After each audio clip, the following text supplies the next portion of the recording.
Color Me Bad didn't just fall off, they imploded. Once hailed as one of the smoothest R&B groups of the 90s with hits like I Wanna Sex You Up, their legacy was shattered, not by declining popularity, but by something far darker. Imagine this. A group that climbed to the top of the charts only to crumble from the inside, culminating in a shocking, violent attack by one member on another. That's right, the breakup of Color Me Bad wasn't just a sad chapter, it was an all-out disaster. But here's what no one talks about. The toxic dynamics and unresolved tensions that had been simmering beneath their polished image for years. This wasn't just a random outburst, it was the explosive culmination of everything that went wrong behind the scenes. In this video, we'll uncover the shocking details of the attack that ended it all and expose the tragic story of how fame, egos, and personal demons destroyed a group that could have been a lasting icon. Stay tuned, because this is the messy, jaw-dropping truth about Color Me Bad's downfall that the music industry swept under the rug. For a brief moment in the 90s, Color Me Bad seemed unstoppable.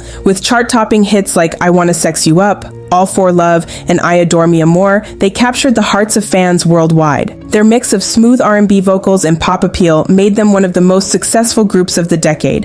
The misconception about their fall is simple. Many assume they faded away because their style went out of fashion. By the late 90s, boy bands like NSYNC and Backstreet Boys were dominating the charts, and groups like Color Me Bad seemed like a relic of the past. Fans believed they had simply burned out, and critics framed their decline as part of the natural cycle of R&B groups, but that couldn't be further from the truth. While changing trends certainly didn't help, the real story was unfolding behind the scenes. Beneath their polished romantic image, tensions were growing, tensions that would eventually explode in the most shocking way possible. What fans didn't see was how the pressures of fame, financial disputes, and personal struggles were tearing the group apart long before they disappeared from the charts. Their implosion wasn't inevitable, it was preventable. Color Me Bad's downfall wasn't about waning popularity or changing trends. It was the result of years of internal dysfunction that culminated in a shocking and very public implosion. The breaking point? A violent onstage attack that left fans stunned and brought decades of tension into the spotlight. Let's rewind. During their peak, Color Me Bad was riding high on fame. Their debut album went triple platinum, and they became a household name almost overnight. But with success came pressure. Pressure to keep delivering hits, maintain their image, and navigate the complexities of fame. Behind the scenes, however, cracks were already forming. The group's decline culminated in a disastrous event in 2018. During a live performance at a casino in New York, lead singer Bryan Abrams physically attacked bandmate Mark Calderone, shoving him to the ground in front of a stunned audience. The moment was caught on video, and the incident quickly made headlines. It wasn't just a shocking act of violence, it was the culmination of years of unresolved tensions and toxic dynamics within the group. What led to this moment? Abrams later admitted that his outburst was fueled by frustration, personal struggles, and years of pent-up anger.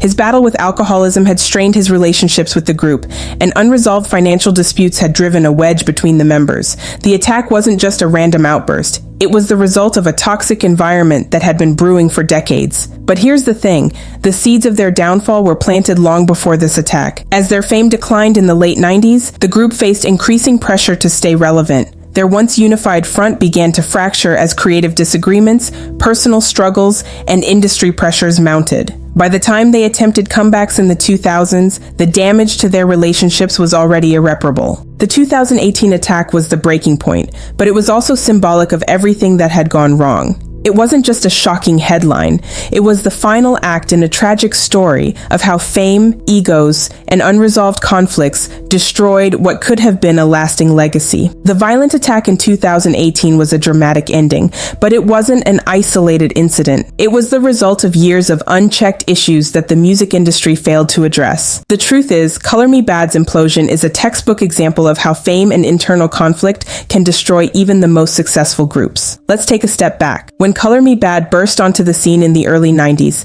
they were marketed as a polished, harmonious quartet. Their diverse appeal and romantic image were central to their success. But behind closed doors, the dynamics were anything but harmonious. The industry's role in the implosion. As with many groups, the music industry prioritized profit over the well-being of the artists. Color Me Bad was pressured to churn out hits, maintain their squeaky clean image, and deliver on the expectations of their label. This relentless pressure didn't leave much room for addressing personal or creative conflicts. The group's finances also became a source of tension. As their popularity declined, disputes over royalties and management decisions began to surface. Bryan Abrams, the group's lead singer and arguably the face of Color Me Bad, reportedly felt he was carrying more of the group's success, but wasn't being compensated accordingly. These feelings of resentment festered over the years, creating a rift that only deepened with time. The toxic group dynamics. What made Color Me Bad unique, their diverse backgrounds and shared spotlight, also became a source of conflict. Unlike other groups with a clear leader, Color Me Bad operated as a collective, with each member contributing equally to their sound and image. While this worked during their peak,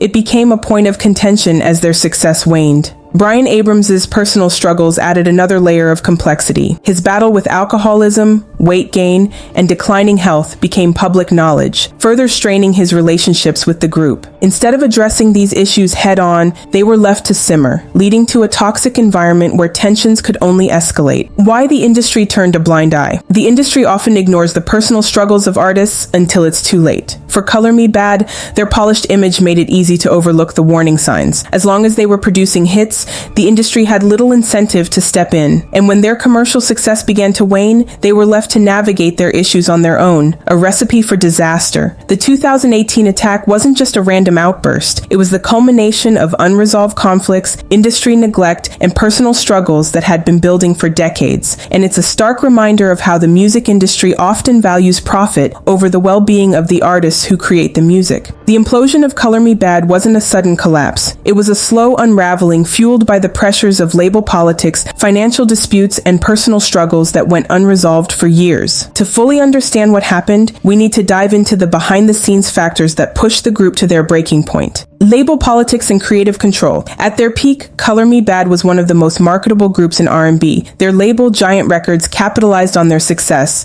pushing them to maintain their romantic, crossover-friendly image. While this worked for their first few albums, it left little room for artistic growth. As trends in R&B evolved in the mid-90s, the group's sound began to feel dated. Fans wanted something fresh, but the label was reluctant to let them experiment. Instead of supporting the group through this transition, Giant Records chose to focus on newer, more commercially viable acts. This lack of support left the group struggling to stay relevant while still operating under the pressures of a system that demanded consistent hits. Financial disputes and royalties. Money often becomes a source of tension for groups, and Color Me Bad was no exception. As their popularity declined, disputes over royalties and financial management began to surface. Members reportedly felt they weren't being compensated fairly for their contributions, and mistrust grew within the group. Bryan Abrams, the group's lead vocalist, reportedly believed he was carrying the group's success, but wasn't receiving his fair share. These financial conflicts added another layer of stress to an already strained dynamic. Instead of addressing the issue collectively, it became a point of resentment that only deepened over time. Bryan Abrams' personal struggles. Bryan Abrams' battle with alcoholism became one of the most visible cracks in the group's foundation. His health issues and struggles with addiction not only impacted his ability to perform but also strained his relationships with his bandmates. In interviews, Abrams later admitted that his personal demons contributed to the group's dysfunction. His behavior, fueled by substance abuse and frustration, created an increasingly toxic environment. The other members, while supportive at times, grew weary of the unpredictability and strain his issues placed on the group. The industry's neglect. When Color Me Bad was no longer a top-selling act, the industry largely abandoned them. Without the infrastructure of label support or management intervention, the group was left to deal with their personal and professional struggles on their own. This neglect created a perfect storm where tensions and conflicts were allowed to fester unchecked. The breaking point. By the time the group attempted comebacks in the 2000s and 2010s, the damage was already done. Their relationships were fractured and the industry had moved on. The 2018 attack was the culmination of years of mismanagement, unresolved conflicts, and personal struggles that had been ignored for far too long. Color Me Bad's downfall wasn't just the result of one person's struggles or a single event.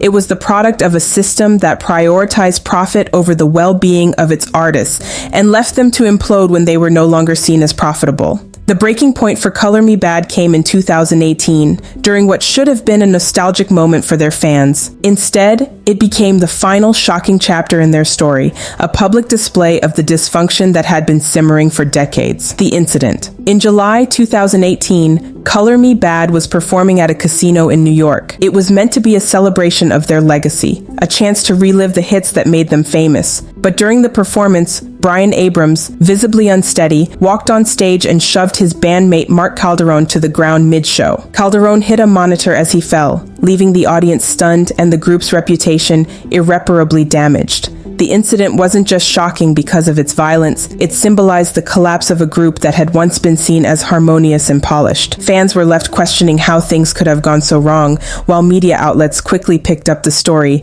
turning it into a viral headline. The fallout. After the attack, Bryan Abrams was arrested and later admitted to struggling with alcoholism and unresolved anger issues. In interviews, he expressed regret for his actions, citing years of frustration, personal struggles, and tension within the group as the root causes of his outburst. For Mark Calderon, the attack wasn't just a physical blow, it marked the end of Color Me Badd as fans knew them. Calderon described feeling betrayed by someone he had considered a friend and partner for decades. The incident fractured whatever was left of the group's unity, leaving little hope for reconciliation. Media and public reaction. The attack quickly overshadowed the group's legacy, reducing them to a cautionary tale about the dangers of fame and internal conflict. Headlines focused on the sensational aspects of the story, framing it as a dramatic fall from grace rather than a tragic culmination of long-standing issues. Fans who had grown up with Color Me Badd's music were left disillusioned. For many, the group's polished image and romantic ballads had been a soundtrack to their lives. The 2018 incident shattered that image, leaving a permanent stain on their legacy, symbol of a larger problem. The attack was more than just a shocking moment. It was a reflection of how the music industry often fails its artists. Without proper support, unresolved conflicts can fester, leading to explosive and destructive outcomes. Color Me Badd's implosion is a reminder of how fame, pressure, and neglect can destroy even the most successful acts. The 2018 incident may have been the final straw, but it wasn't the sole cause of their downfall. It was the result of years of unchecked tensions, personal struggles, and a system that prioritized profit over the well-being of the artists it relied on. The music industry often celebrates artists during their peak, but rarely provides the infrastructure for longevity. For Color Me Badd, the industry's neglect became a significant factor in their downfall. Profit over support. During their rise to fame, the group was treated as a product, pushed to churn out hits without addressing the growing cracks in their relationships. Once their sales began to decline, the label and management lost interest, leaving the group to fend for themselves. Pressure to conform. As R&B evolved in the mid-90s, Color Me Badd faced pressure to adapt their sound to remain relevant. However, their efforts to pivot were met with lukewarm responses, and the label wasn't willing to invest in their reinvention. Lack of intervention. The group's internal struggles, financial disputes, creative disagreements, and personal issues were ignored until it was too late. In a healthier environment, these issues might have been resolved with the help of mediators or mental health resources. Instead, they were allowed to fester, leading to the group's eventual implosion. The bigger picture. For Color Me Badd, the story is far from unique. Their trajectory mirrors that of many groups who are celebrated for a moment, but left to unravel once their profitability declines. The industry's focus on short-term success often comes at the expense of long-term sustainability, creating a cycle where artists are discarded once they no longer fit the mold. The group's implosion also highlights the importance of addressing mental health and interpersonal dynamics within the music world. Bryan Abrams struggles with addiction, and the group's unresolved tensions could have been mitigated with the right support systems in place. Instead, they became a cautionary tale of what happens when those issues are ignored, their resilience and enduring influence. Despite their fall from grace, the music of Color Me Badd continues to resonate with fans. Their hits are still celebrated as iconic 90s anthems, and their influence can be seen in the work of newer artists who mix genres and appeal to diverse audiences. The group's legacy serves as a reminder of what they achieved, even as their story remains a tragic example of the pitfalls of fame. Color Me Badd may have imploded, but their music lives on, proving that while the industry can be unforgiving, the art itself often endures. Color Me Badd's story is one of immense highs and devastating lows. From their chart-topping success in the 90s to their dramatic implosion in 2018, their journey reflects the complexities of fame, the pressures of the music industry, and the toll those pressures can take on artists. What happened to Color Me Badd wasn't just a fall from relevance, it was a tragedy of unresolved conflicts, unchecked personal struggles, and an industry that prioritized profit over well-being. Their violent breakup was the culmination of years of mismanagement, egos, and tensions left to fester. It's a story that's all too common, yet rarely discussed. But even amid their messy decline, the legacy of Color Me Badd remains. Their music defined an era, and their hits continue to be celebrated as timeless R&B classics. They broke barriers with their diverse lineup and genre-blending sound, paving the way for future artists to experiment and connect with audiences across cultural lines. Their story is a cautionary tale for the industry and a reminder of the human cost behind the glitz and glamour of fame. If there's one thing we can take from their experience, it's that success doesn't erase the need for support, and without it, even the brightest stars can burn out. So the next time you hear "I Wanna Sex You Up" or "All for Love," remember the group behind those hits. Remember the highs they achieved and the struggles they faced, and ask yourself, how different might their story have been if the industry had supported them through their challenges instead of letting them implode? If you found this story as shocking as I did, don't forget to like, subscribe, and share your thoughts in the comments. Do you think Color Me Badd's implosion could have been prevented, or was it inevitable given the pressures they faced? Let me know below, and I'll see you in the next one.